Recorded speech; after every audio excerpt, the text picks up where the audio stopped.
Hello. Hi. Hi. Hi, everyone. Hi, Hi. hi, hi. Hi. Prachi, just a brief introduction. So, Viren sir, this is Prasad Shetty and Rupali Gupte, again architects and urbanists working in Mumbai for a long time now. Dr. Sandeep Jadhav, who's a neuropsychiatrist, again from Mumbai. So, and everybody, this is Viren Brahmabat. He practices in New York and has widely practiced in New York and, has a practice in Mumbai also. He's worked for a couple of projects in India, and he has also ongoing projects in South Korea, etc. So I think we'll go through once we're all in front. Okay. Yeah. Good evening, everybody. Good evening from Conscious Mumbai. I, Prachi, and Nikita welcome you all to the Conscious Mumbai page for the panel discussion of urban intimate scapes. Architect Prasad Shetty and architect Rupali Gupte are the founders of Bath Studio Mumbai. They are both architects and urban designers who prefer themselves to call as urbanists. Their major accomplishments include CRIT, C, and Project 88. Rupali Gupte currently has her focus on the South Asian architecture and urbanism. Architect Prasad Shetty has worked with MMRDA as urban manager and with UDRI as a committee member. For Mumbai, together they have researched and proposed on projecting the future of mobility of Mumbai as being nicely messy and transactional objects exhibiting the sculptural installations derived from the urban form. Coming to Dr. Sandeep Jadhav. Dr. Sandeep Jadhav is a neuropsychiatrist from Nair Hospital. He holds keen interest in architecture and spaces. His interests lie in how spaces affect people from a neurological perspective. He is also a director of Manav Neuropsychiatric Hospital in Mumbai and proprietor of Jadhav Neuropsychiatry Center and Nursing Home. He is an international fellow of American Psychiatrist Association with more than 30 years of experience. His key areas of interest are depression and dementia. An artist from childhood being born to a sculptor mother, he has learned to appreciate physical forms at a very young age. With time, his interest grew to expand the physical form of social and larger human scale. And coming to architect Viren Brahmavat, he is the principal architect of D. Sign, New York, and Mumbai. He is an architect and urban designer based in New York City with a satellite office at Mumbai. His work has been focused on architecture, housing, urban design, and cities. In addition to his independent work in projects, he has worked with New York City Housing Authority and design and implementation of the Community Center program, GIS Housing Regeneration, a master plan for Hope 6 project in Brooklyn, and various urban design projects aimed at improving and expanding affordable housing in New York City. I welcome you all on the panel discussion for Conscious Mumbai. Nikita? Prasad and Rupali, my first question would be for you guys. But I would like to ask you to give us a brief introduction, just a very gist of what your project about Nicely Messy was and what the proposition, how the proposition of Nicely Messy related to the city of Mumbai.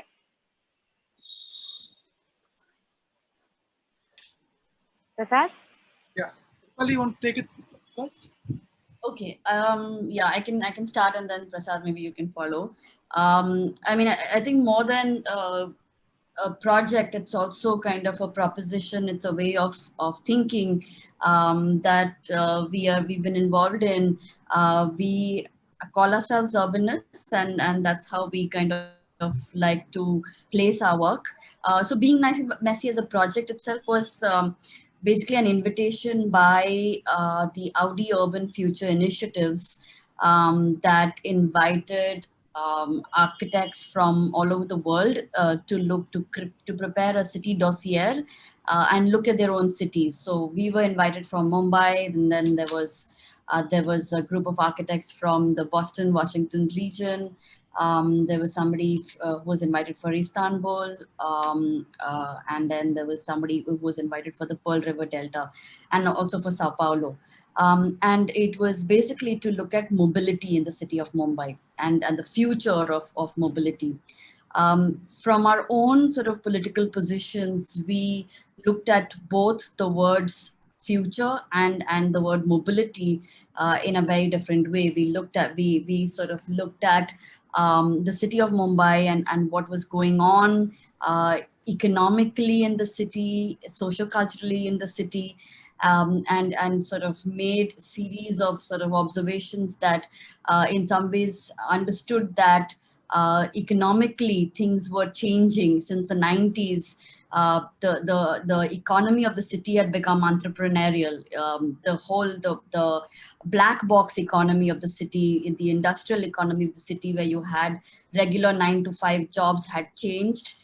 You now had, more fragmentation of the economy, so people had started becoming entrepreneurs, and the way they moved in the city was very different from the way they moved before the 90s. So entrepreneurs were now moving in much more fragmented ways in the city, and so one had to really look at this idea of the economy very differently, and mobility very differently. Mobility itself, we sort of opened up and started looking at it more than transportation.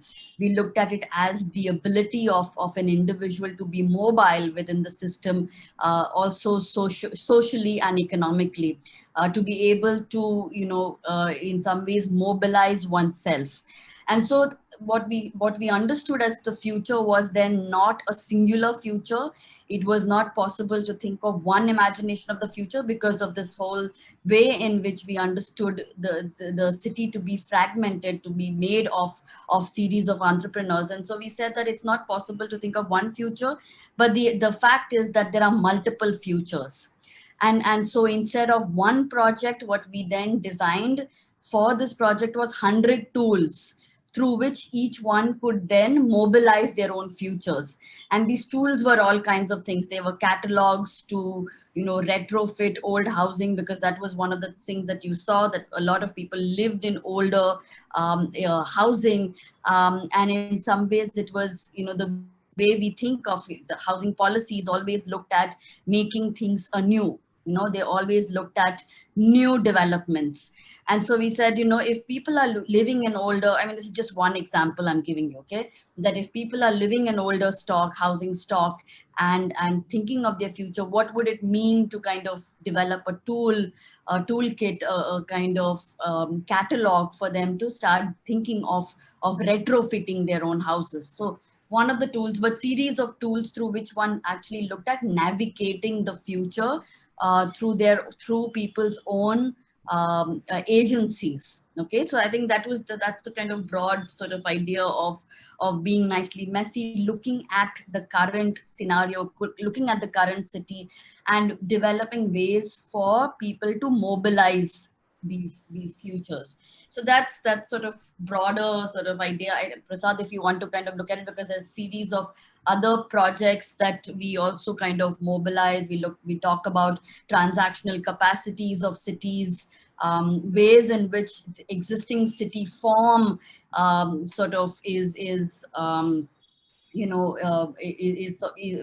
existing city form itself creates series of transactions through which city individuals are able to transact with various spaces. And transactions may not be only monetary transactions, but forms in which people are able to live with certain kinship relationships. So just to kind of give you a very simple example of a building, I mean, we're very interested in urban form.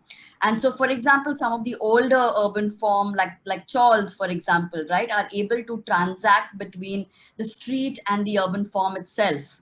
Whereas what is happening with new forms of development is that they are getting more and more hardened. You don't have this kind of ways in which the urban form is able to transact, for example, with the street. And so your edges are getting hardened. You're getting a kind of you're actually getting an urban form which is polarizing people, in the way it's starting to create compound walls, and starting to divide and separate ways in which one actually sort of operates. So series of ways in which we've been thinking of the city, and ways in which architects have been involved in it. But I just want to kind of open up with this introduction, and I want to invite Prasad to kind of follow up.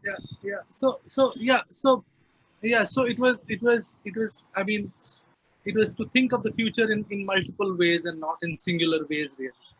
And I think in our analysis, uh, we identified four kind of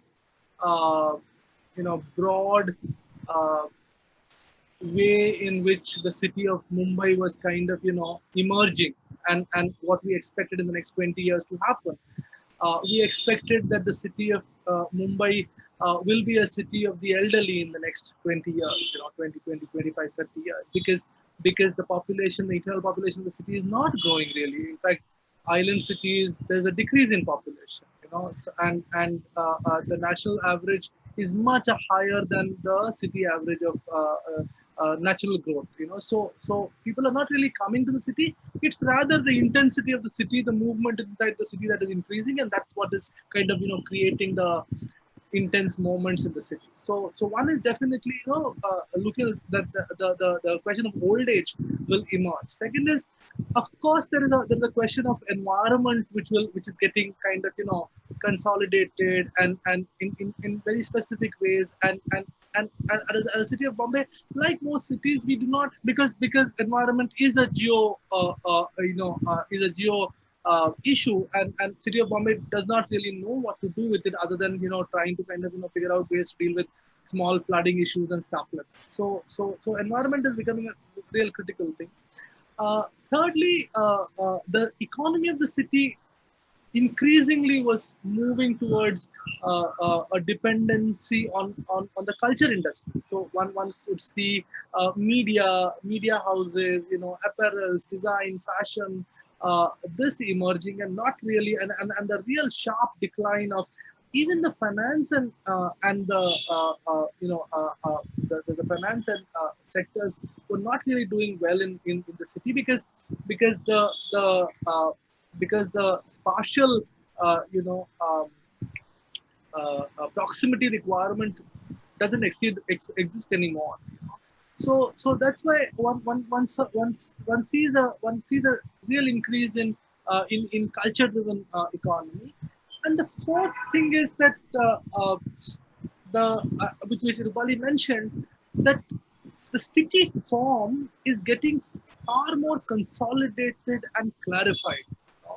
And that was a big problem, because the slums were getting removed, and high skyscrapers were coming, old chawls were getting removed, and high skyscrapers were emerging, old cooperative housing societies are kind of getting removed again, tall gated communities were emerging. So what was this doing? This was basically what Rupali mentions, and this is the second thing I want to say, is that the formulation, the idea of transactional capacity. Transactional capacity is the capacity of urban form to be able to transact, to allow flows of people, goods, ideas, objects, commodities to flow through it. And that transactional capacity of urban form was decreasing. And that is happening in the last 20-25 years, and that seems to be kind of and what appears is that when these kind of forms which has very high transactional capacities become clarified, then the new forms are not able to absorb and keep those diversities, people, and activity, and people of Bombay, because there's absence of social security, the state-led social security, so they depend on the society to kind of provide them security, provide them care, provide them networks. And with the form kind of consolidating, there is the opportunity of those networks. For example, when a slum kind of becomes a skyscraper, the the the the stresses in the house within the slum, which used to get absorbed in the street, gets resolved within the house itself, in the apartment. And the apartment being very small, it usually ends up into violence, and therefore you see a rise in indoor violence, domestic violence, after families move into resettlement, apartments. So this kind of thing. So the transaction capacity of form was decreasing.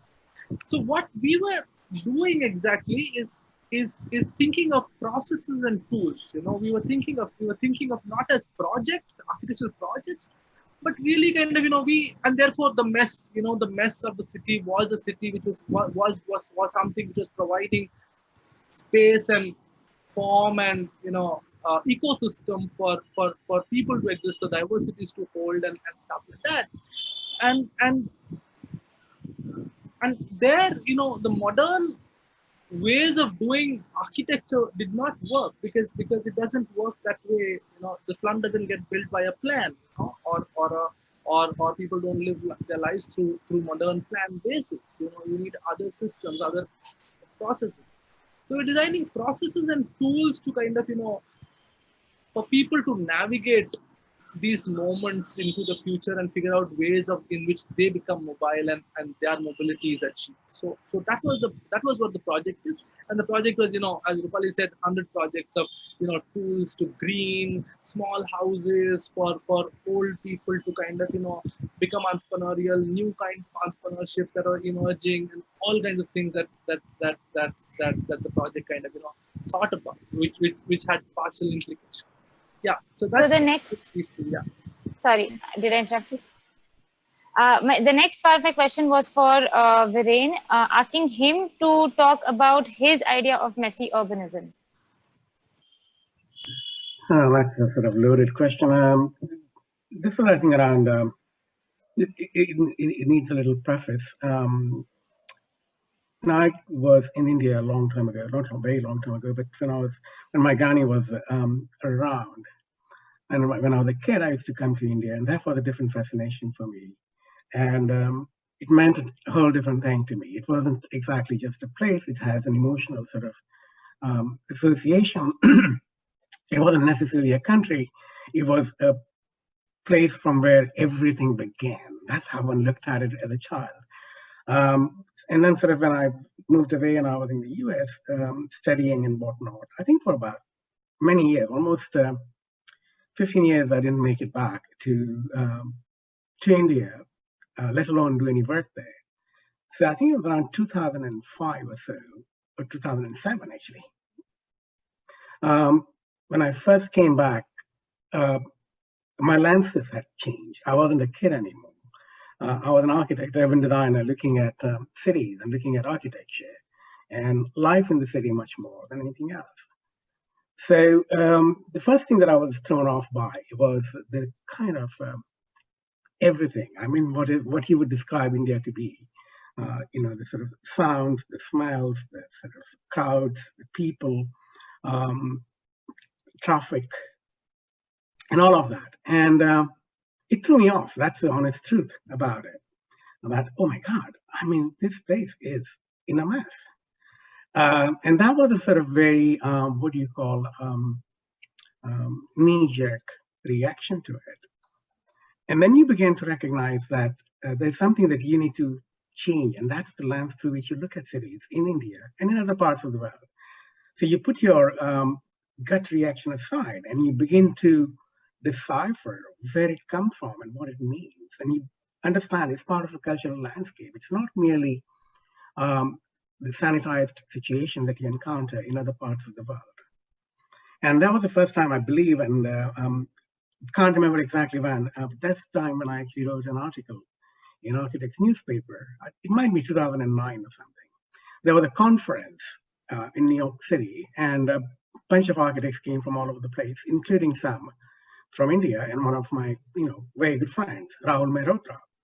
And he was a part of the conference too. And everyone was talking about how there are opportunities and how, this developing world, developing countries become the kind of playground for the Western mind to play, the Western architects to kind of try and explore ideas that they can't otherwise explore any other place.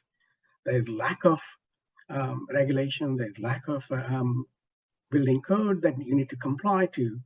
It becomes a kind of free for all situation, and no one was talking about that. Everyone was talking about, wow, what we can do, and architecture in India would mean this, and architecture in India would mean that.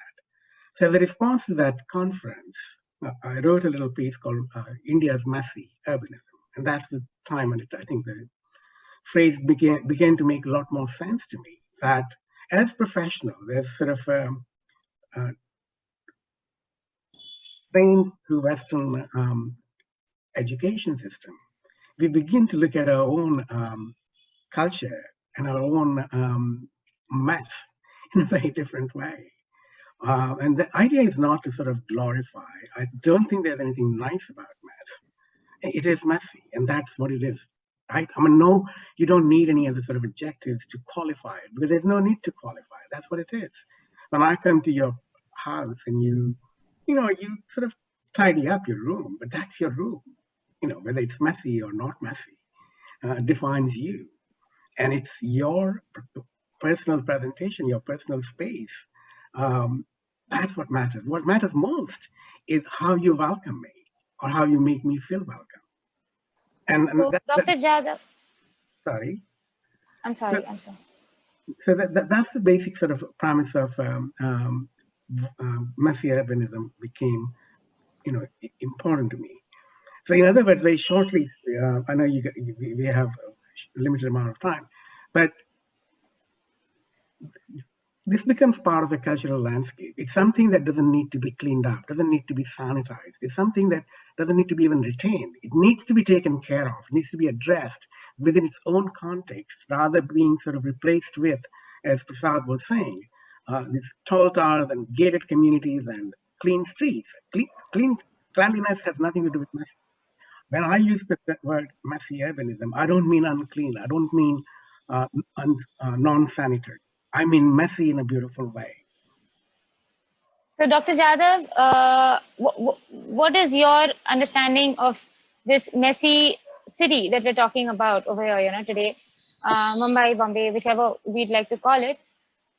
How has your, practice of 30 years and above, how has that taught you? Like, what all have you learned about the way people have interpreted the city and, the kind of impact the city has had on the people that you have dealt with? Yeah, definitely. Actually, for a psychiatrist, this architecture is key to comprehend reality. And reality is really going towards messiness. And messy may be easy, messy may be compact, but ultimately it's a fabric. And it is for the use of people.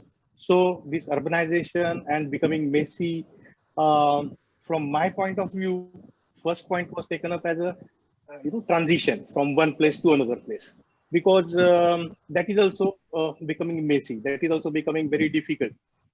But from my point of view, as it is in my practice, in 30 years of practice, level of anxiety in previous days and nowadays, it's very high. Anxiety is going so high that we are seeing so many patients. Now take example of messy transition through trains or through platforms or through bus stands or in buses, okay, or in very cozy places and a lot of tall buildings and very comprehensive structures. So many people, they are feeling claustrophobic. I had one patient who was like mainly patient people have to transit from suburbs to suburbans to the urban places for work, and there is no alternative for them. One of my patient, he literally, while the train was crossing from Parsik Tunnel, and when it was slowed down, he was so much panic. He got down in that Parsik Tunnel. He was not worried about that darkness. He was not worried about that trains and everything. But he got down from that crowded train. So that sort of clumsiness is coming, and most of the people are facing. But it's not usually see from brain point of view. This proprioception means it's like a sixth sense. We can position ourselves in the space. So and it has got a emotional angle also. So few of the people, they feel claustrophobic, and few of the patients, we are getting cases of agoraphobia. They feel when they go out for some travel or something, when train travels through that, and there is no urbanization scene, no building scene, they become phobic. So these are the interactions going on. Like, so from Messi point of view, maze and fabric and thought and emotions, they are really like integrated. Lot of now thinking about is depression. We are seeing so many cases of depression. Usually, depression, we used to say that in villages, it is less prevalent. And it is now very much common in urban. But basically, in urban nowadays, what we are seeing is in urban clumsiness, in urban messiness, there is closeness is there. There is warmth is there. So we are seeing this resolution of this depression. It bit easier uh, in such type of a climate, like or urban things, like which are very close together. Secondly, what like from architecture point of view, how the things development should go and all. I think there is high time to consider people's psyche. It seems to be very important. Their effects on the psychological thing. So another example I would give is ADHD, attention deficit hyperactivity disorder. We used to see very few patients, very few people. But nowadays, since that urbanization is more from the cities, we are getting patients, children patients with severe hyperactivity. They can't sit at one place. They can't concentrate. They can't give attention to any subject. They can't give attention to. They are not focused. And they are so much. They need a lot of stimulation. They keep on jumping from one place to another place and all. So though there is a messiness, but it should be somewhat organized. What I see is a small houses having not good representation or facilities for children. They become more and more hyperactive. So these are few things which are very much of importance. Another thing what we are seeing nowadays is because of compactness, people are becoming nosophobic. They feel that when I am traveling with someone, I'll contract the disease. They feel that I'll get some sort of infection. This sort of getting contracted some diseases, and usually perfectionist, obsessive people, they get this. But that ratio is also I am seeing it's increasing like anything. Previously, we used to think about psychiatry related to psychotic patients and all, but these sort of things like it's very increasing like anything. Nosophobia, Right. phobia for diseases, phobia for infections. So, Dr. That is Jadhav, my yeah. sorry. Yeah, please continue. Yeah, that's what my aspect regarding psychiatric point of view and this urbanization. So, coming from nosophobia, I was actually coming to the second point of the discussion that Mumbai, as compared to all the other cities, we know that it lacks in open spaces, and a result of this is seen on our roads. Our roads and streets which are forced to compensate for the same. And with COVID-19 coming into our lives at a very uncertain thing has happened, now the emotion towards the open spaces has changed for us. How has this started to affect people? And as architects, we as architects and planners, are we prepared to handle this change? So now this Actually, question is open for everybody, and I request everybody to please put up their points. yeah, I'll go in continuation with my first this thing, nosophobia and all. This post-COVID, this nosophobia has become like a largest sort of thing. People are like wearing masks. That's why they cannot breathe in properly or whatever. They feel, like masked. Everything like agoraphobic. They still feel there is some bandhan on them, and that's why people are becoming more and more irritable. Their personalities are changing. One point Prasad sir has brought out was domestic violence. What happened to start with when this lockdown was declared? People got time to spend with their loved ones. So people stayed back, stayed in home. They started communicating with their own near and dear ones. They started communicating with their relatives and all. But immediately after some time, uh, there is you can see from the this thing there is higher cases of divorces coming up. higher cases of violence, domestic violence is coming up. So ultimately, what is happening? They are in the four walls. There is no space outside. There is most of the dwelling units. They don't have what proper openings, proper windows, proper balconies. Because there is no balcony, nothing. I mean, they just sit together and they fight. I think for a person like this pandemic was the first time that you cannot go out, and if you want to go out, you go to some open space which is near to your dwelling place, and that was not seen in many of the cases. So these sort of things have also come up. So it has brought up the need for good space. It may be room may be small, but there has to be some space for everyone to discuss, for everyone to feel the outside environment, to feel the greeneries. Basically, usually when we feel that we see the surface, but as brain can see beyond the walls. Our structures, usually if there are low income group or whatever, then there are very typical sort of buildings that passage will be hardly 3 feet, 3.5 feet passage, because it is not considered that the person is not going to stay in the passage space. I mean, person is going to stay in the four walls in a flat, but that matters. He sees beyond the wall. He sees beyond his flats. He emotionally get tagged with the environment. If they don't get a proper space like a balcony where these children are going to play, I mean, when they can't go out, at least they need some. They will have some sort of playhouse. They can have their own, because they are growing. They're according to Piaget, these children are growing. I mean, they're developing, and in the developmental stages, only up to 7 years, personality is crystallized.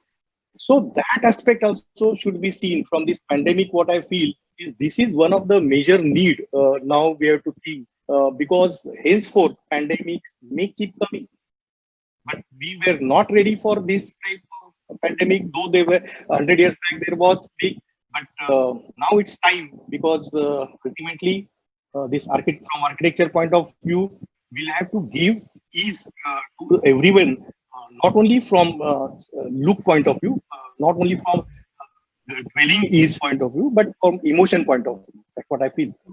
May I just interject a little bit here? I think the pandemic is one of the issues, but I think if going back to this sort of open space within the city, that there are two parallel conversations going on, right? Cities need open space, period. Right? And the families are in nuclear families, mostly speaking, in Indian culture. Not so much in the cities, I would say, but that too in the sort of more affluent sections of the demographics. But if you look at more than percent of cities' population, you tend to see that the kind of crowding that Dr. Jadhav was describing.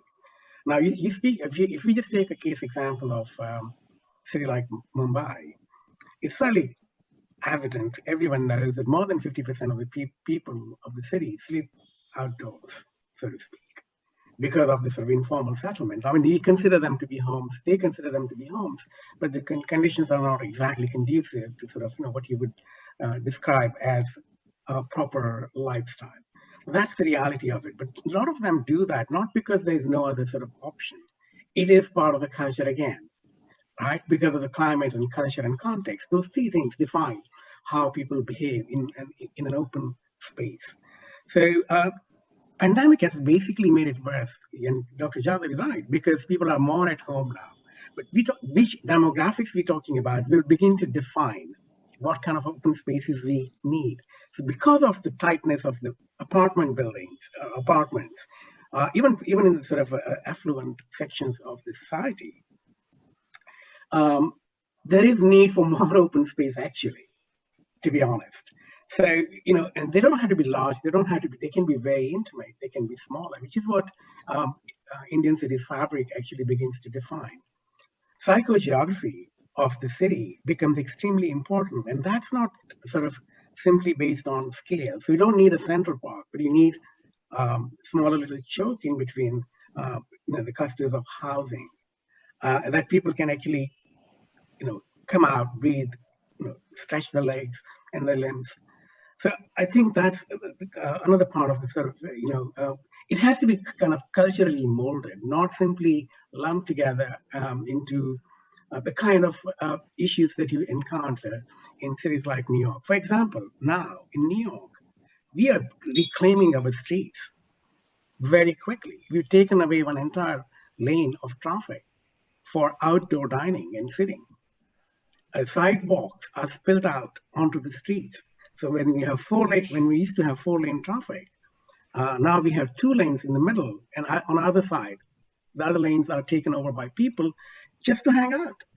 And trust me, just yesterday, we passed a resolution to propose to city planning and the city council in New York City that we're going to make some of these changes permanent. And the whole argument is very different. The vehicles have been given an unfair share of the public street. And public street is a major, major public space. It doesn't always have to be a square. So how do we occupy public street in a different way? And that's what this pandemic is teaching us. And Dr. Jadhav is again right, that this is not the first and last pandemic. We had one in 1918, we had one before that, and it's probably going to become more so because we are much more connected now. We travel a lot more. So we carry a lot of germs and viruses back and forth. So that possibility has increased. Hopefully it will not remain so for a very long time. But the preparedness has to actually begin to acknowledge how the distribution of space within the city is done. And that includes streets. So I would urge Mumbaikars to sort of take a look at that very closely. And one fundamental reason is I'm actually learning from places like Madhya in Mumbai, Bogota, Rio, where actually people appropriate public space for community use and collective use. So from barrios to Dharavi, every square inch of space that is available, that's actually put to use, right? And that's the messiness that I'm interested in. The messiness that defines not defines, but sort of defines the protocols of entanglement, that defines the protocols of interaction. I'm not looking for a map of the city that tells me how the lots and blocks and streets are divided. I want to see a map that shows interactions of people redefining those blocks and lots. And I think that's where we are. Sorry, I'm taking too much time. So I'll wait for this. Right. So, Prasad and Rupali, do you all have anything you all would want to put in?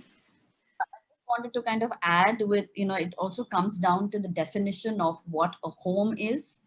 And, with the lockdown, there was this whole sort of, announcements made and all of that. And this idea that the home was considered a safe space, and then you had to lock yourself into it. And like Dr. Jadhav was saying, both in the case, most people did not have those safe homes to be locked into, either you didn't have the square foot area or the home was not safe, and particularly for women, all kinds of things, domestic violence and this and that. But in the sense that because we've also seen the home as this closed space, as a kind of propertied entity. Every time we speak of home, we speak of square foot area, right? But the home is much more than that kind of bounded space. And that is something I think that we need to understand. It's not the home and then the outside and the public space, but there's series of spaces between that kind of closed entity of the home. It's the doorstep outside, it's your, the compound outside, your neighborhood. So series of scales of spaces is what one needs to think of, and this idea of, coming back to the changes in the economy, more and more people are spending their time outside, with all your squiggies and, all kinds of things that are like the idea that people are becoming entrepreneurs. They're spending much more time outside their homes, and so how do you start thinking of the city becoming home? What are the ways in which you start designing your cities so that they become home, and you don't think of the home only as a closed space, as the space of the home that you kind of argue for? I think that is something that is really important for us to bring in, this idea of changing the definition of what home is. Right. Prasad, sir, you want to add something? Yeah, just 2 3 points. I mean, Rupali has already spoken about the distinction between home and house. I mean, the house cannot be kind of considered as home, and it's very clear from this pandemic that home is much larger. It includes the city and stuff like that. Uh, I think what the pandemic has already also done is kind of sharpened the idea of uh, uh, psychosocial spatiality. I think where one can think of these three things together: the psychological, the social, and the spatial. You cannot think of them separate from each other, and then they are all thought of it because all of them have clear implications on each other, and that this relation between the spatial, social, and the psychological, I think, is something which has become very very clear in through the pandemic. How the collapse of the public space, or how the imprisonment that one feels within one's house, or how non-expression of the community, being unable to meet in person, and all of those things kind of having impact on your mind and your exhaustion levels. Even if I'm not stressed and depressed, I'm exhausted, doing nothing at home. It's a series of things that happen to your mind just because I'm unable to meet my community, or I'm unable to kind of uh, uh, uh, be in the public space. So I think that relation between the spatial, social, and psychological has kind of become very explicit because of the pandemic. And I think from there to kind of think about them, how does one think about space, because what the pandemic has also done economically is kind of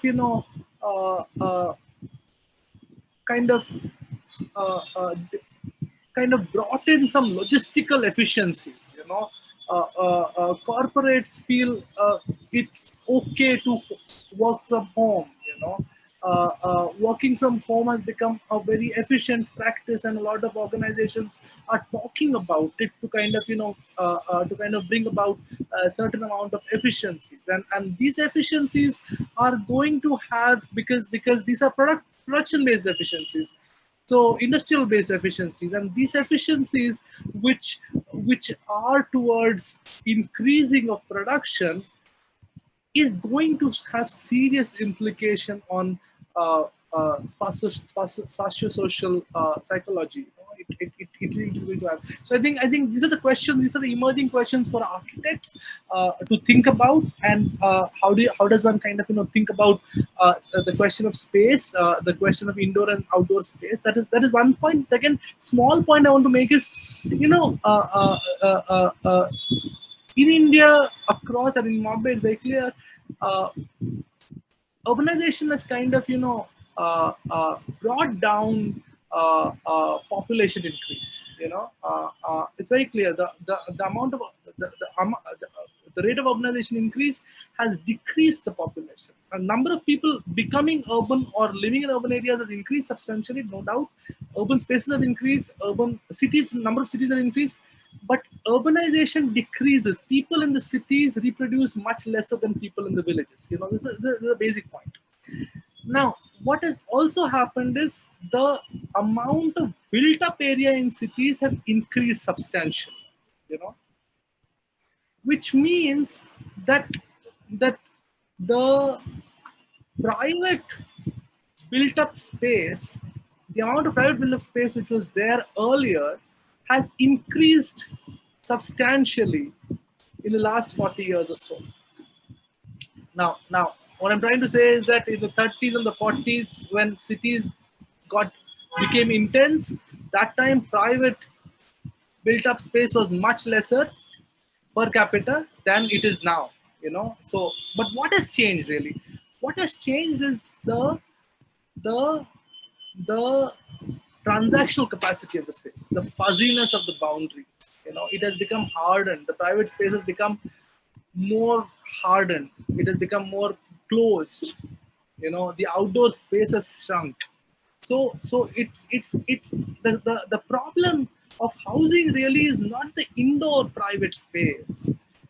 The problem of housing is outdoor space and the architecture of the outdoor space and the interaction between the inside space and the outside space. So I think these are the questions that are emerging now in terms of built form and cities, particularly in Indian cities. Right. So, we have talked about how. One more point here I would like to highlight what pandemic, what we must uh, learn from this pandemic is this time India is really doing well treating and curing the patients becoming all right and all. 80% were non-symptomatic, 20% were really suffering. But how these corporations and they have interacted, the societies and this thing. Is one more example is home quarantine. This was the first time because this hospital structure, hospital infrastructure is very difficult. Even in future, it is going to be a very difficult thing for a country like India. And this time, actually, a dwelling unit like a flat was used for the treatment. So people were home quarantined. But unfortunately, there were only one toilet in a flat, most of the places. So this is one more thing we should plan in future, that in future if such type of pandemic comes and if we need to transform that flat into a health service providing facility, then that is also one more point we will have to think in future, rather than how it seen, how it is looked, how it is useful for private thing, privacy. As along with privacy, along with interaction, this is the new thing which has definitely brought up. And most of the like suburban areas, this government could do well because of these home quarantine treatments. That is one more point I would like to highlight here. No, and to that point, I think jury is still out in the sense that we don't really know enough about what this is going to leave behind. But yes, we're learning a lot. And I think I would rather focus on that part, because I tell you what, there's not enough information yet, right? How long this is going to last, how it actually sort of can be controlled, how do you predict and prevent something similar happening in the future? That's what we can focus on. So yes, it's going to change a lot of things. Sort of, the spatial care is the word that comes to my mind. And it's basically a relationship, not only with space, but even with each other has changed and is going to change. But is it going to remain for a sustained period of time? Not quite sure. 1918, 1917, influenza altered the way we look at things. A lot of people don't recognize it. Modernism didn't come about in architecture because someone said, oh, this is an amazing sense of aesthetics, let's just put it in place. It was a response to a pandemic of influenza. So everything became the tuberculosis, cholera, plague. These were the diseases of the past that actually changed the landscape of architecture. And modernism began to sanitize undecorated spaces. Nooks and crannies were removed. Alva Aalto designed the beautiful sanatorium. And that begins to define the aesthetics of architecture. And folks like Corbusier and all lift the house up above the ground to sort of sanitize it, to keep it away from the elements, so to speak, right? So our response to architecture can be sort of knee-jerk responses, or it could sort of have more measured responses. So that, I think that one of the most important points that in this discussion has come about, that all of these, whether it's the pandemic itself or what we do in response to pandemic, is going to alter our mindsets. And it also is going to affect the mindset in a negative way. So mental health and housing are closely related. Spatial relationships are closely related to the health of our minds. And that is happening a lot more. I mean, I don't know about Bombay so much, but in New York City right now, one of the bigger problems that we're dealing with is people's psychological health. Violence is just one part of it. I mean, it is a major, significant part of it. But even sort of non-violent mental health issues are emerging. So I think the biggest understanding that we will probably draw from is perhaps it's not going to change anything in terms of physical fabric of the city, because that we have to live with. That footprint is there. We can tweak, we can alter, and we can modify. But do we know enough about its modification to be permanent, or is it temporary? And the consensus on this part of the world is we need to respond to what we are responding to now. Some of that may remain, some of that might not. And I think that's where we are sort of adjusting. I hope I sort of made. Yeah, absolutely. So coming to, again, house, home, square foot area, and we have been talking about these words, which brings me to another question of real estate. Now, we all know with real estate ruling the development of the city and the increasing number of high rises coming into picture, especially in the case of Bombay, is forcing the crowds to either live in the matchbox like stacked apartment, which Prasad always mentions in his conversations, or compromise with the space in the informal housing settlements. The city has also seen a drastic variation when it comes to the social structure, the lifestyle, and affordability of people. Now, how does the city as a whole will react to this, or how does the city in fact reacts to this? What could be the possible attempts to break these stereotypes? And one last thing, how does the homelessness continue to remain as a concern in the city? So, how do we go about real estate development and homelessness?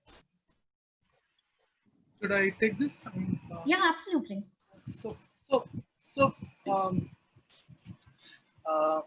you know, I mean, in the last 20 years or so, again, one sees that real estate becoming the dominant, activity, economic activity in the city of Bombay. Okay, so people and the city earns money through its real estate, and it's not surprising that all big business houses, the Mahindras, the Godrej, the Tatas, all diversifying into real estate in the last 20 years. So because it's very clear, because they were the ones who had land, and then they felt that rather than doing any other industrial activity, make real estate, and do real estate. So that's very clear, and it is. I don't know what it means for on a long-term basis that building activity becomes the dominant economy for the city. It doesn't look very hopeful that the economy of building becomes the core of economic activity of the city. So that is one part of it. Second part of it is that the housing question in India for the last 50 years has been kind of hijacked really by the question of affordability, tenure security, and habitability. And I think this is a way in which one kind of need to kind of rethink, because we've had policies for the last 50 years or so, about improving housing and this and that and all of those things. And the popular estimate is that the city of Bombay requires 15 lakh houses. 15 lakh would be 1.5 million houses. There's a shortage of 1.5 million houses. The same study which spoke about this, which estimated 18 million shortage in the entire country, the Kundu Committee report, the same study speaks about how the question of houseless people, homeless people, the number of homeless people is much smaller, less than 1%. The housing shortage is really emerging from people living in inadequate houses, small houses, and dilapidated houses.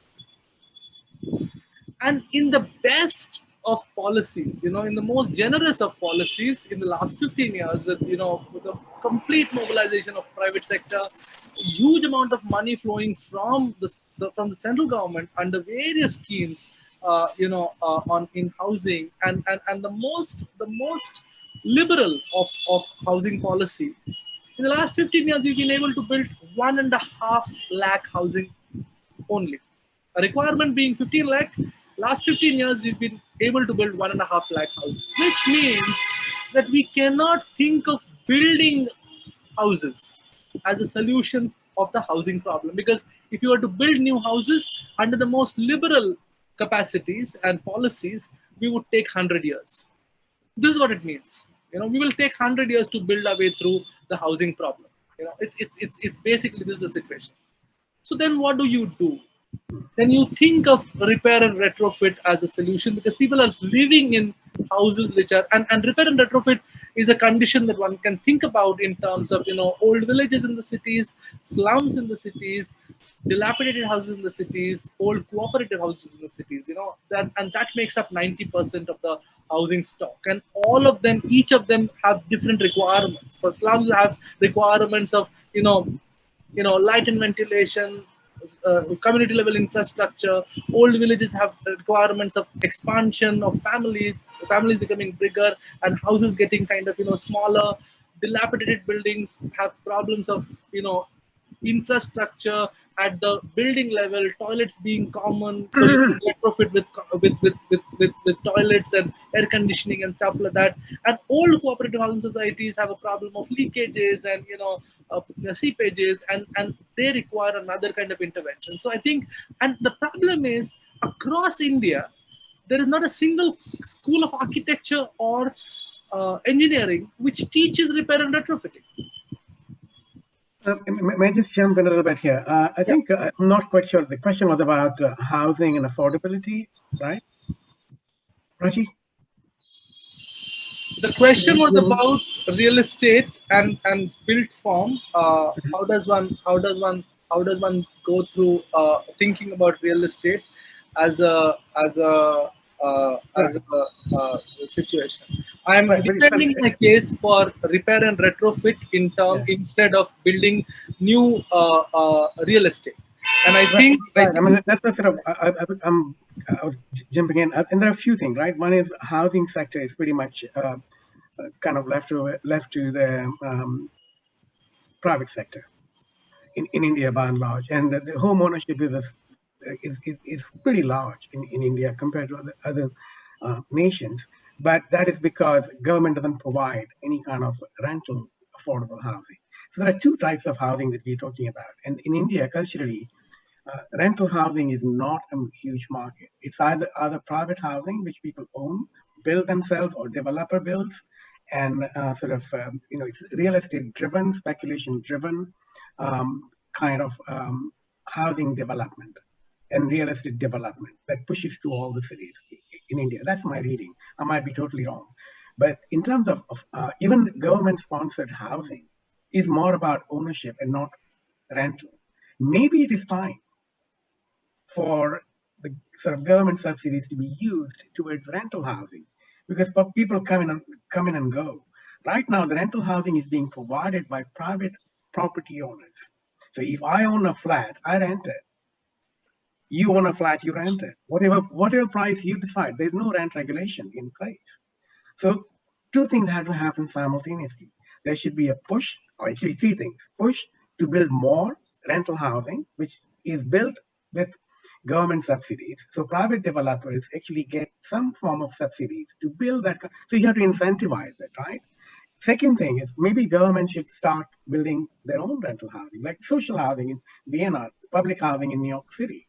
Public housing in New York City has roughly about 1 million folks living there. The third is there should be rent control.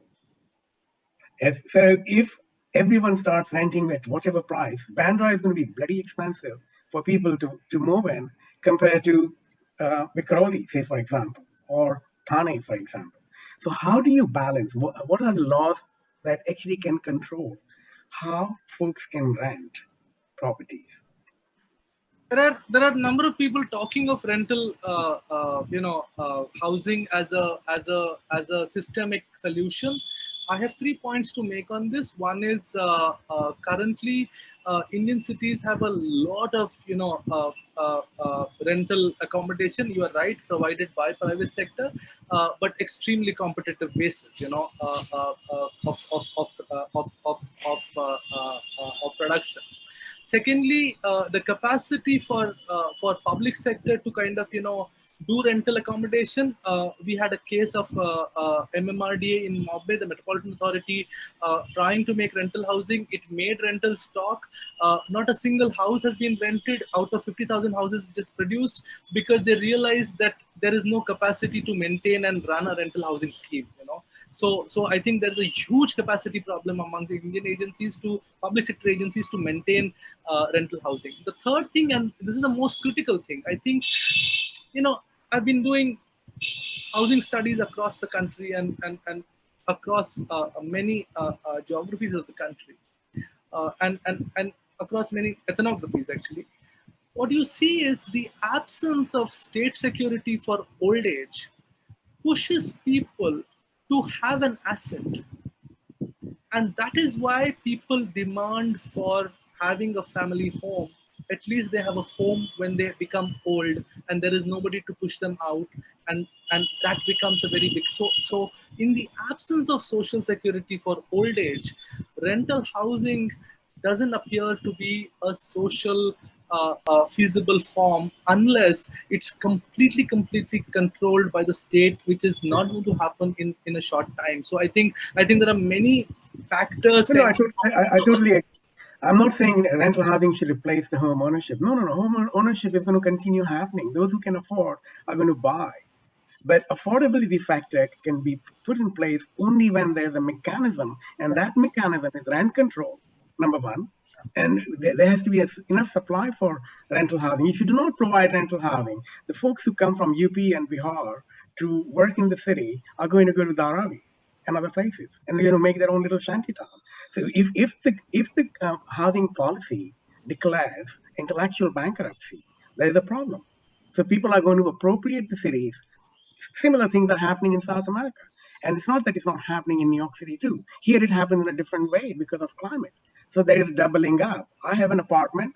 I live with my family, and then somebody else comes along. I actually house them in, and I collect little money from them, right? So there's this informal rental arrangements in more organized cities that is happening, but total sort of lack of rental housing in cities like Mumbai. On the other hand, cities like Singapore, which is 90% home ownership. Why? Because government builds everything for everybody. You don't even have an option. You can't rent properties very well because there's a law that requires that if you have a house, you have to live in it. If you don't live in it, you can't own it. So these are sort of, that's a police state. They can do it. India is not a police state. New York is not a police state. So democracy is at work. So how do you put in place something that works in conjunction with home ownership, rental, and even subsidized housing?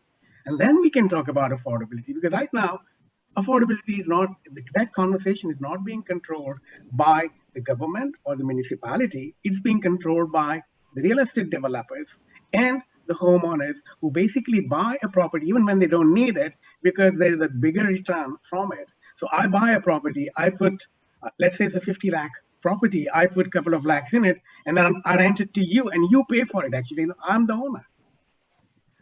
I would still kind of defend and push the point of repair and retrofit, because it's not as if rental housing and policy driven mechanisms have not been tried. In fact, India has had a huge history of policy driven mechanisms, including rental housing schemes, and state kind of many government agencies have run rental housing schemes, but it No, does I'm not. so that's all. I'm not suggesting India doesn't have this policy. I'm just saying I'm bringing a perspective into the.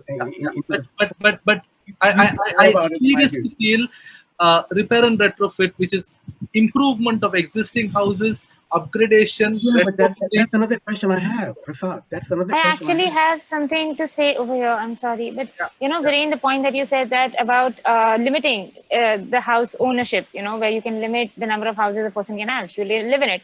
With India, the scene is like, Indians will always find a way out because, we already have so many family members. And even in nuclear families, you have like 5 to 6 people living in the house.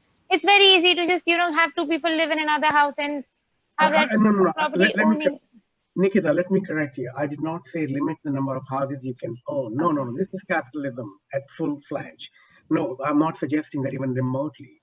What I'm saying is that if you have rent controls in place, so even if I own 5 homes, I can rent at a particular price, and the affordability factor is woven into it.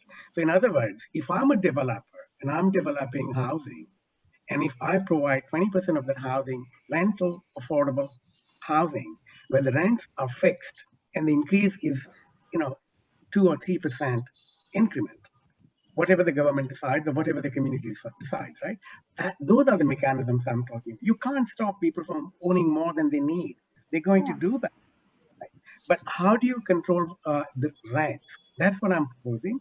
Second thing, to encourage ownership of these units, you incentivize. If I give you an FAR of 2 in a particular location, if you provide me 10 more affordable units in that development, I'm going to give you a slightly higher FAR so you can compensate for your loss, right? So that's how you subsidize. You don't give actual money.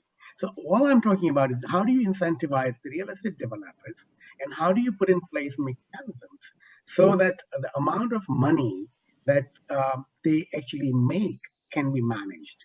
And I'm sure there are mechanisms that are being thought through by local corporations. I'm just bringing the perspective that I have.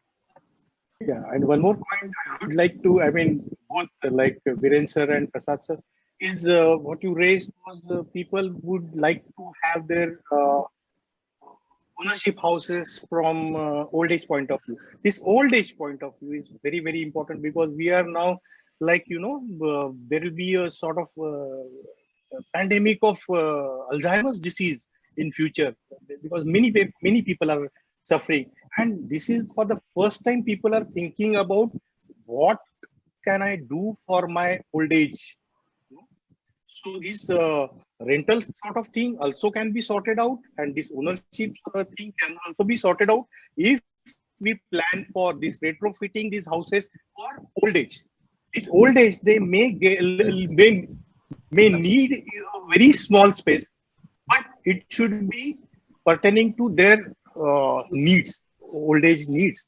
And many people nowadays put their money from investment point of view, so that they get some house at Karjat, and there'll be a gated community, and there'll be a common usage. And so this is this mental impact of this old age is going to be a tremendous, because now India is the youngest country. Our average age is 29, but rest all they US now 44. But Japan has got lot many facilities for old age. What I've seen, a lot of Alzheimer's work is also going on. A lot of insurances are there for Alzheimer's disease. We don't have got insurances, but that should government should take in consideration while planning about rented house for old age. No, you're totally right. I think I have a slightly different take on it, and it's not very different from what you're saying, Sandeep. In India, it's basically, as you said, it's actually one of the youngest countries. More than 65% of the population is below the age of 35. And now that's the population you're dealing with, because that's the most mobile population of the country that's moving around between cities and making you feel that your cities are getting urbanized, while actually they travel a lot more than they need to, and they go back to wherever they come from in many ways, and you're not making any provisions for those. So I think that's one of the issues. Second issue that you're mentioning, I don't think India is at a point where Japan is, or where cities like New York are. In New York, actually, 65, almost 58% of the population is above the age of 55. Now that's a huge number, right? So then you're talking about seniors housing and this and that. Japan has shrinking cities. Europe has a lot of shrinking cities. It's happening. New York is now becoming a shrinking city because of pandemic. People are planning to leave the city because they think they need more space. And that's going to happen in India as well. Cities are going to probably potentially shrink, but because there isn't enough room, it probably might not happen the way it is happening here, because here people own multiple homes. Going back to seniors, I do think that because longevity is going to be increased because of sort of improvement in medical sciences and facilities and whatnot, so you need to plan from now about for people who are going to live much longer. The sort of middle-aged generation is going to continue living much longer than they used to. People are not going to sort of cop it in the 50s and 60s. So that absolutely is an important thing. But when the levees are broke, That's what you meant first. And now, currently, the young folks don't have a place to go to.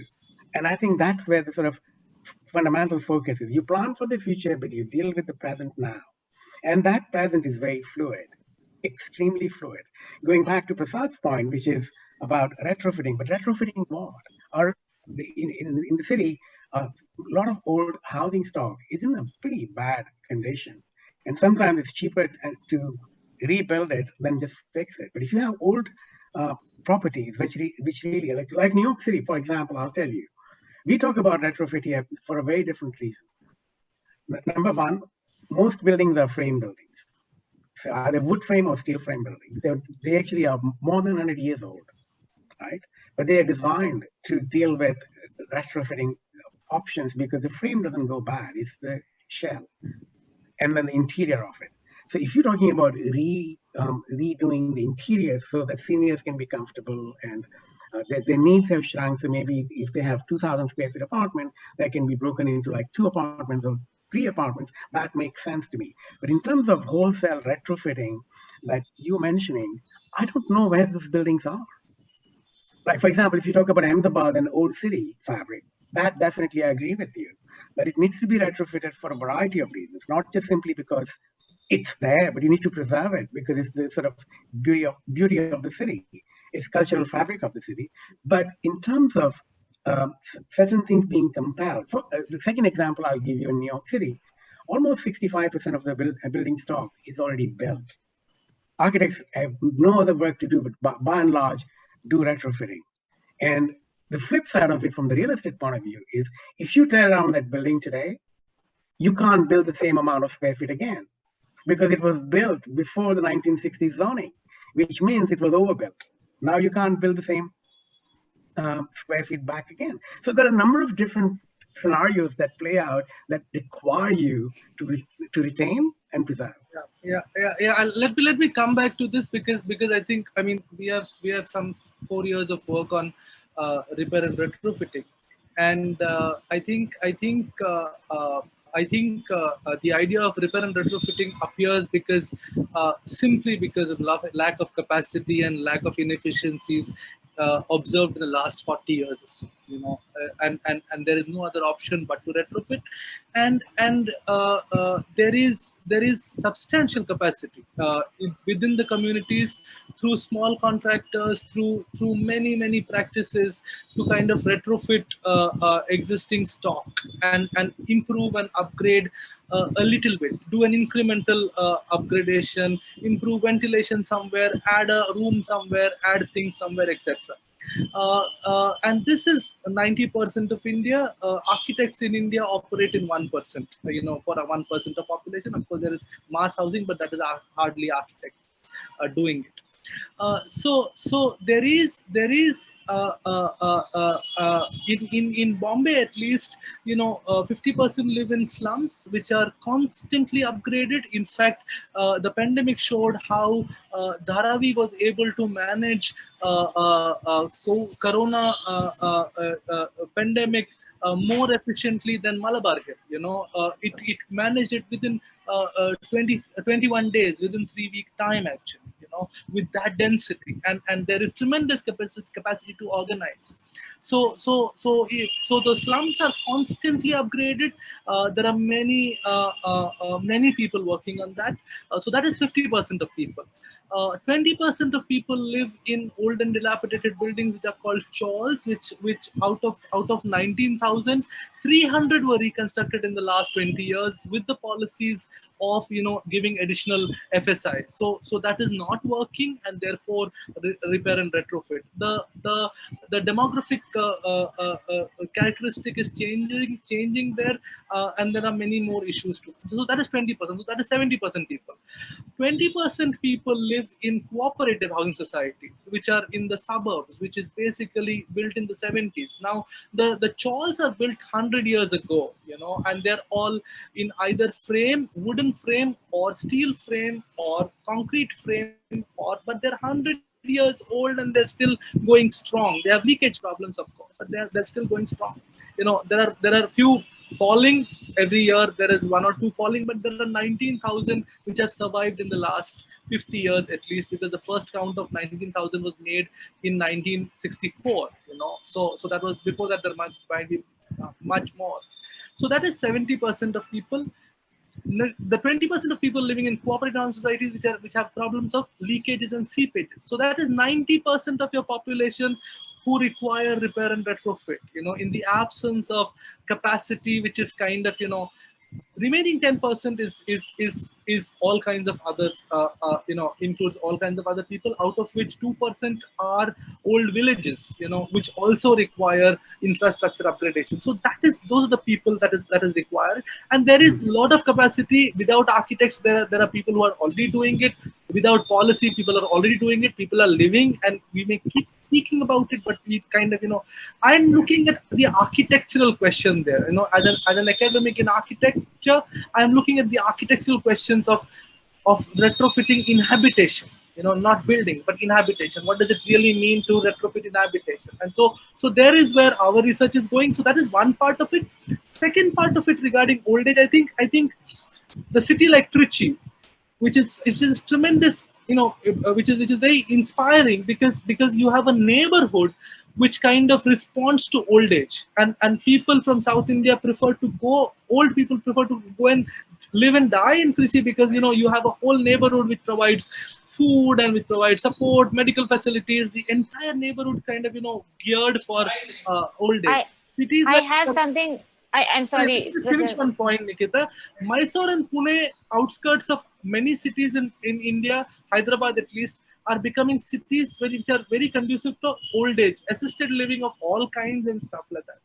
So I think old age is a serious issue, and I think we should kind of because it's a 20-year horizon issue, because in cities particularly, and there are plenty of other things that are going, which are kind of speaking about the housing requirements, which are not in the traditional sense, but migrants, and it's not no longer nuclear family. It is sub-nuclear family, which group of friends living more than nuclear families actually. So all kinds of issues kind of pushing for built form and housing rethinking. Yeah, Nikita, I'm sorry.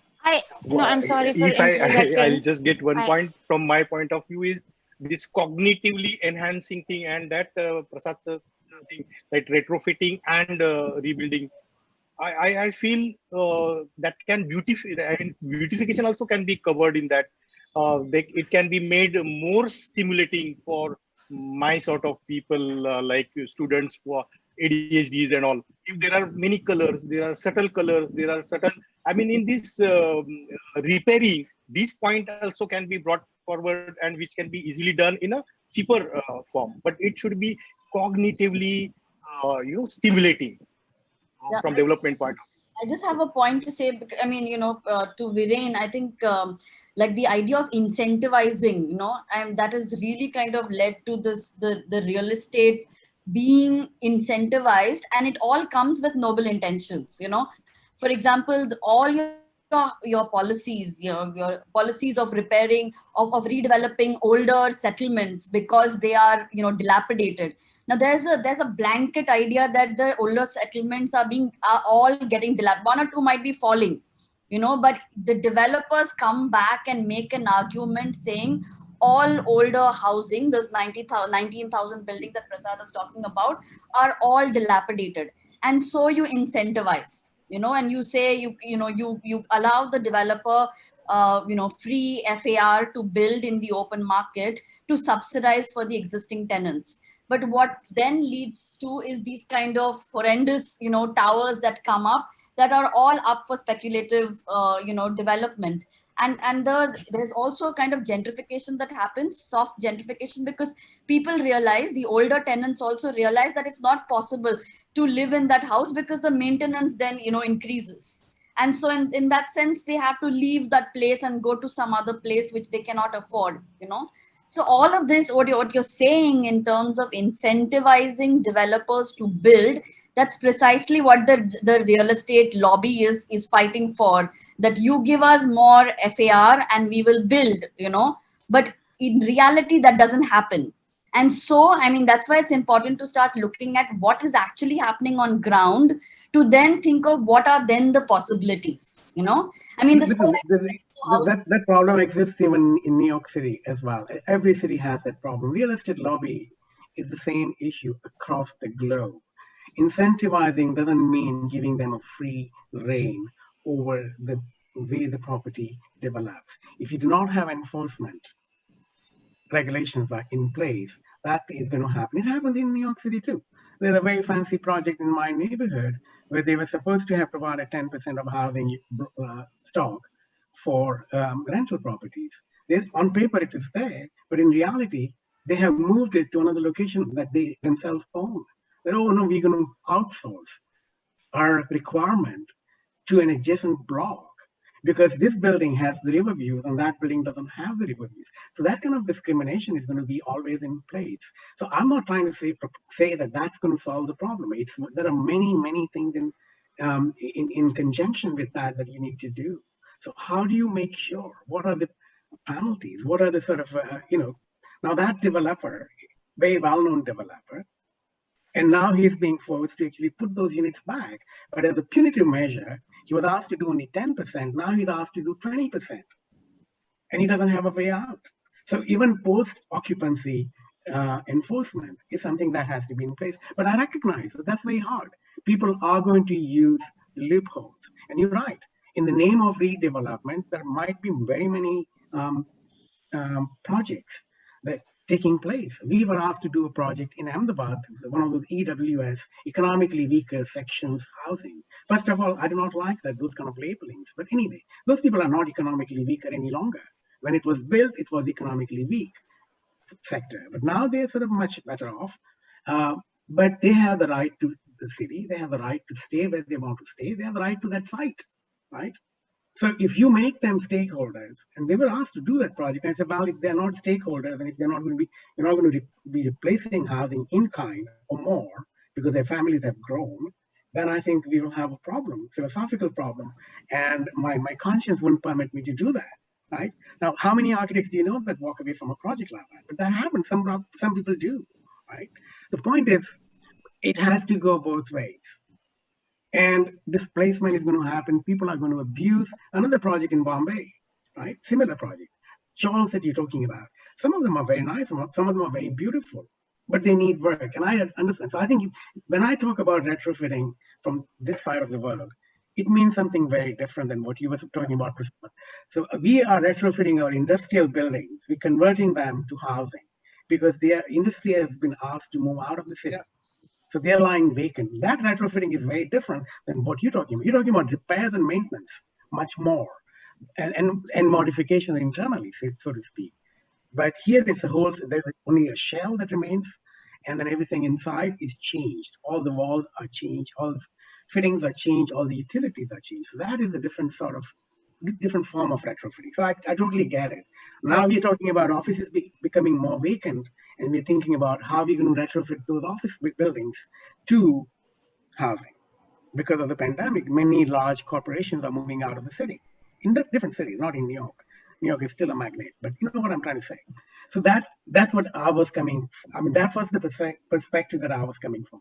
You're absolutely right. But the thing is, there's a big difference between what's happening in New York and what's happening in Mumbai right now. So I think but if you want me to comment on it, I have to give you a comparison. And if you put forward an argument that that's what happens in India, then it's a very weak argument. If we are trying to learn from each other, that's what we do. But how do we learn from Singapore as to what not to do? How do we learn from another city like Vienna, where social housing is absolutely amazingly done? How do we learn from places like Finland, where housing is the human right? You can't not have housing, period. Right? So how do we learn the good things from these situations that you are speaking about are... Say that. I'm sorry, but I don't think you can say that, because the thing is, I think what is important is not to work with abstractions, in the sense that if you look at the way we look at designing streets, for example, you work with this idea of a section of cycling and all of that, and you say that I mean, you have generic sections that are, cycling tracks that are put into random places which don't require them. And so in that sense, I'm saying that we cannot work with abstractions. We really need to look at what— These are not abstractions, Rupali. If I am talking about messy urbanism, and if I want to really celebrate that in a very different way, for me, messy is not necessarily nice. Messy is efficient. Messy is jugaad. Messy is what works, and messy is user generated. Messy is about people. I'm not talking about architects' input. I'm talking about people's input. And when people take over, like Prasad said, slums are taking care of themselves because the governments don't have a say in it. They don't count on the government. They don't depend on the government. They're not looking for bicycle tax. They just want to make sure that the water drains out properly from their homes. And I totally understand it. So please do not assume that I'm asking you to sanitize the city. No, I'm far from it. All I'm saying is that there has to be a conversation where some of the good things can be applied, but you have to appropriate them to the locale, to the context. And there's a political context which I have absolutely no clue about. I can't even operate. Actually, Viren, you said it very rightly that there's a political context. Yes, political context plays a major role in anything in our city. From the slums to the high rises, like everything has a very deep political background, and that is something that we've kind of missed out on in the entire conversation. It's understandable, but it's just a different viewpoint. And I guess Prasad and Rupali, they've been in the city, they've been studying it for years and years on end. I have assisted Prasad in working with UDRI as well. So yeah, I kind of understand this fabric at a very deep scale, whereas when we look at it from an outer perspective, it's understandable where the disagreements are happening. So what I would like to ask— This is a conversation. It's not a disagreement. It's basically about looking at different viewpoints and difference in viewpoints on the ground. On the ground. Absolutely. So this is the question. This is my next question. No, Nikita, you're going to let me talk right now. Sorry. It's not like I haven't done any projects in India. Right? I understand how hard it is. Right? I gave you two examples where we walked away from projects because it wasn't something that we philosophically and as a professional believed in. This development without displacement is always the hard nut to crack, whether it's India or New York or any other place. You think it doesn't happen here? It happens everywhere. Like Aldo said, human beings are the same everywhere, irrespective of the language they speak and how refined they may sound and how sanitized their spaces might be. At the sort of core of it, it's a problem everywhere. So it's a cultural problem of the developer mindset. And that does exist. But the tendency to say, okay, this is how it is and this is how we're going to operate precludes the possibilities of a conversation. And this is a forum where I'm not trying to propose solutions to a problem that folks locally understand a lot better than I do. I'm just trying to draw parallels between other places so we can learn from those and how do we apply those. We can look at everything, inclusionary housing and affordable housing. For example, I have a major problem to talk about affordable housing in certain locales. In Bombay, it doesn't mean anything to me, if you ask me. That word is just a fancy word the developers are actually using to draw more money and incentives, like Rupali said. So I'm in agreement, I'm not in disagreement.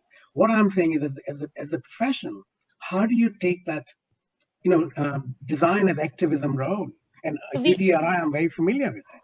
It's the kind of work they do. But how do you apply all of that? I have this conversation with Rahul all the time. How do you use that information? There's tons and tons of information and knowledge, right? How do you use it on the ground? And that's much harder to achieve.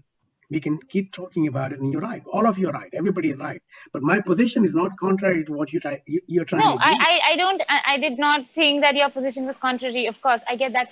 No, what I was trying to ask you is, ask all of y'all is, how do we bring this very, very important aspect into the education system, like for students, mostly across the country. And now I'm talking about, just all kinds of institutes, not the good ones, not the top ones, but in the very normal institutes that there are teaching architecture, these are not the conversations that they are led to. These are not the things that are brought up. They're just made to design those typical housing buildings and the very basic projects, basis on which they get their degrees of the art. So how do we kind of address this issue at an educational level so that when architects come out, young and budding, and they have an understanding of how a city should be done. They don't need to have an understanding, they just need to have that question in their head, this very question, how to deal with the rising issue of residences in our country. Here I would like to say something, because unless and until we change the mindset of the people and government and professionals. Just for example, now we were talking about a bicycle track. It just looks good. So some of the cities, their corporators, they have put up that cycle track, and was not used for what it was meant for. So basically, that like Amsterdam, they're working. They go to the working places with bicycle. That sort of thing, mindset has to be created first. Our people in this thing. See, it's a mindset depends. I mean, even if we say City of Mumbai, uh, those who stay in the western part of the western suburbs, and those who stay in the eastern suburbs, central suburbs, there is a difference in personalities. There is difference in thinking. There is difference in taking the things up, taking the things forward. Their dress sense is different. So all these things we will have to bring it forward. We'll have to give the access to the people. This can happen. Now, one more example I would like to give. Now we are thinking so much about therapies and a lot of mental illnesses. I would like to say that it is 10 to 25% anxieties and all. Ultimately, we have to go to the hospitals and all. But this can be done in a housing thing also. I'll give one example of pets. Now, people are not used to that. People are not, there is a pet therapy. I mean, we are like for old age and all, we are using it, but we cannot use it because there is that mindset is different, because these pets will litter and all. But if the new dwelling, even a small place of a housing, they give us a small place for a pet walk. If they make arrangements for the pets, they will, that movement will start. They will definitely get the exposure. This is not going to happen in a one go. But architecture, what I feel, is a very important instrumental profession that you people only can bring in certain changes. Unless until you start it, it won't happen. People used to previously, they used to be sufficient with one toilet. Now, because of, I just said that for quarantine they need even two bedrooms are there. There should be two these things toilets, then it can be quarantined. So unless until you give the exposure, unless and until you put forth certain things in front of the people, that this can be used like this, my house can be like this, even that space, till now we are giving importance to the carpet area and all. So that mindset can be changed, that I can stay in a dwelling where like you somebody said that when I come out there will be a place for like balcony, there will be place passage, there will be some sort of area to move around and all. So unless and until this the importance has been like raised, if you our people are not exposed to all these, this won't develop. Yeah, I think, absolutely. sorry, I think Nikita, I think from Yes, sir. your question, because you're thinking of it quite seriously at the school.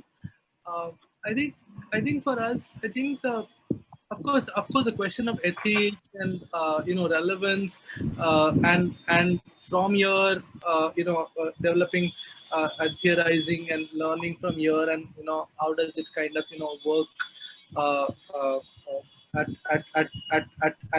a uh, at a network level. So all of those things are important. But with respect to this particular discussion that we are having and the pandemic, I think two questions become important for pedagogy, and I think those are regarding precisely what I mentioned earlier.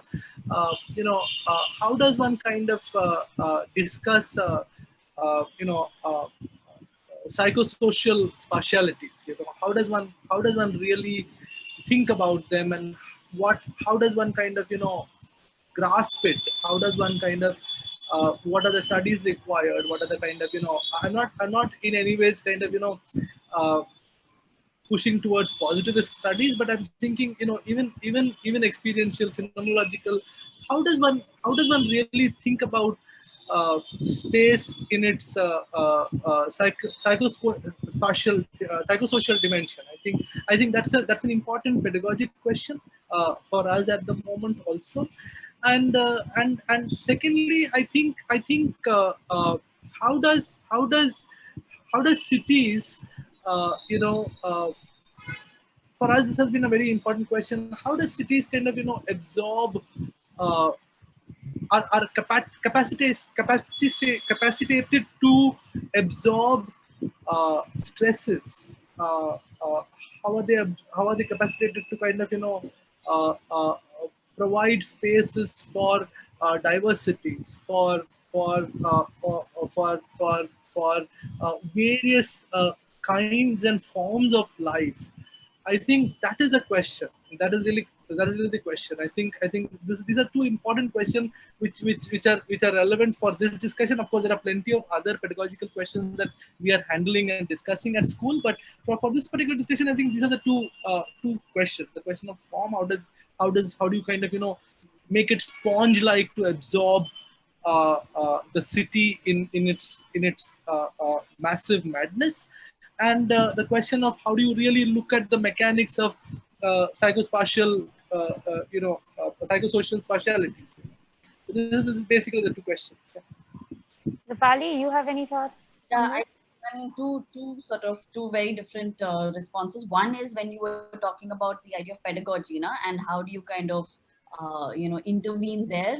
And I think that's something that we've been working on for a long time, for the last 5 years now, where students all come from, middle class backgrounds, and there's a certain sort of, imagination of what the home is, what architecture is, and all of that, and that's precisely what is embedded in the way you actually also start seeing what is around you. I mean, it comes from a very, very middle class imagination.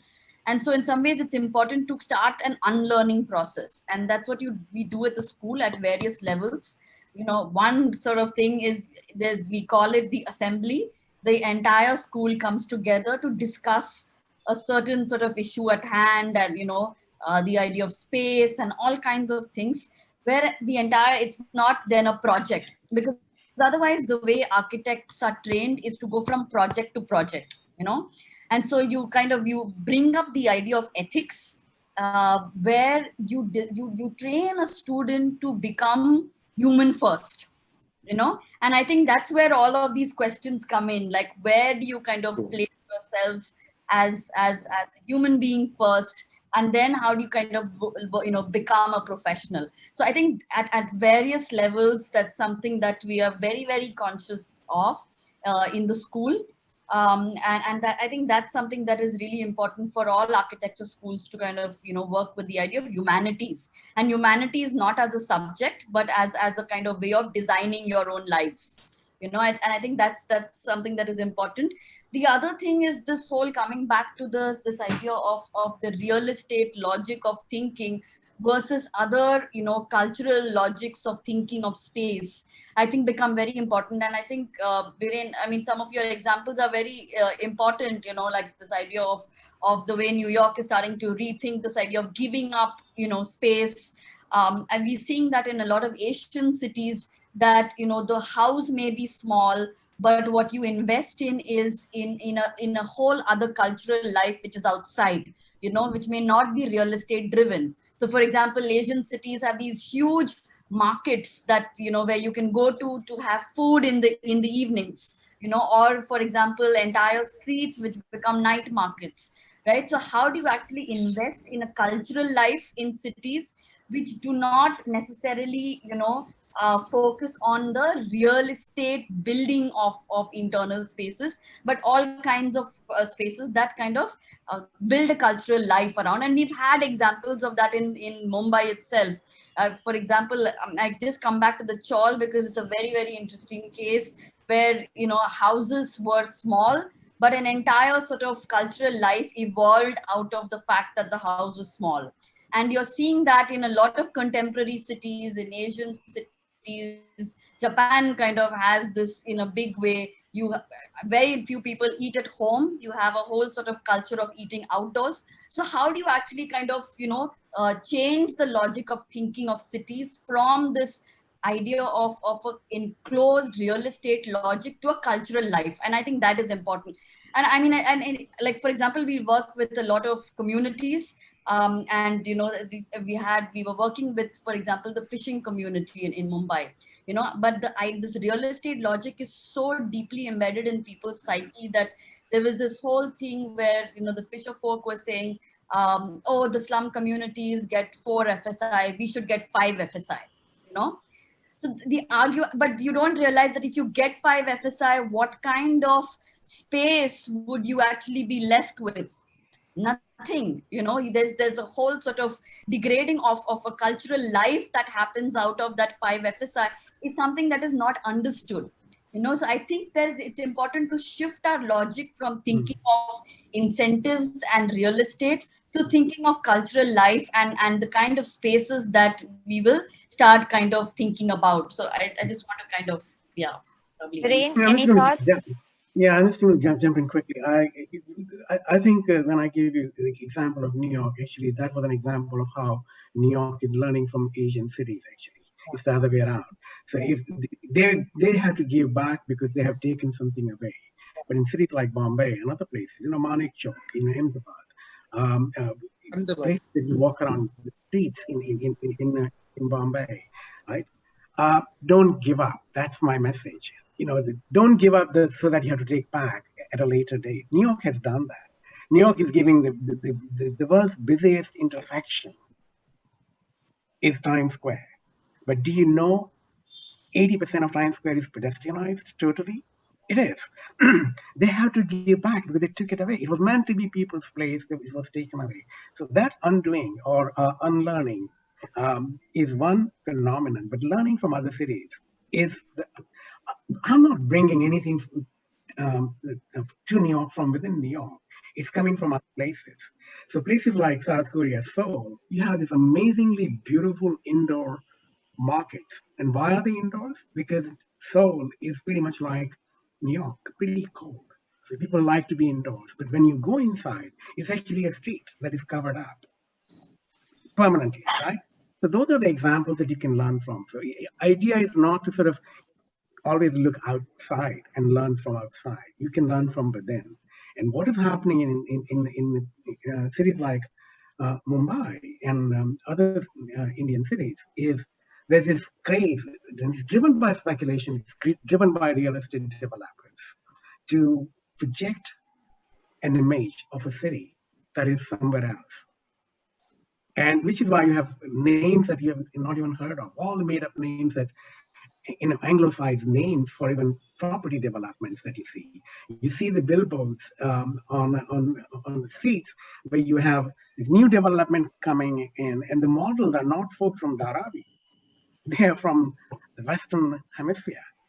And you begin to wonder why suddenly the folks with, blonde hair are actually showing up on your billboards for a housing that is in Thane. But this is the kind of, the image that you project outside makes you feel small about yourself. And you think that's what I must aspire to, and that is problematic. So going back to the notion of cultural cityscapes, it's extremely important. And I think we're putting too much focus on cities. I think we should also put equal focus on villages, because that's where the culture lives much more than in the cities. And they bring that culture to the city, and which is where this messiness that I'm talking about comes about, because of the mashing and merging of these two, right? So to celebrate that is the way to go about it. There's no point talking about bike paths when you actually have problems with your sidewalks or the footpaths. There are no spaces for people to walk, right? So take over the streets, folks. I mean, that's exactly what everybody is talking about. New York is learning from Mumbai. New York is learning from South America. New York. Viren, I would like to interject here again. It's a question for you. Bombay has a lack of streets as well. So where should we take the space from? Because honestly, our streets themselves are so narrow. Yeah, that is because the reason why, again, you're looking at auto-centric planning. So you are assuming that the car is, here people are looking at taking away the car from the streets. The moment you put people back, a car becomes less important.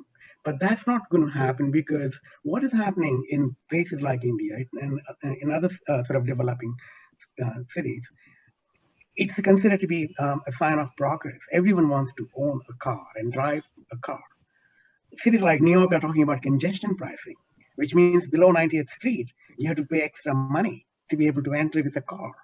They're talking about carpooling. If there's a car with only one person driving, that's not acceptable. So you see, what I'm trying to say is that you don't have to make mistakes to undo them.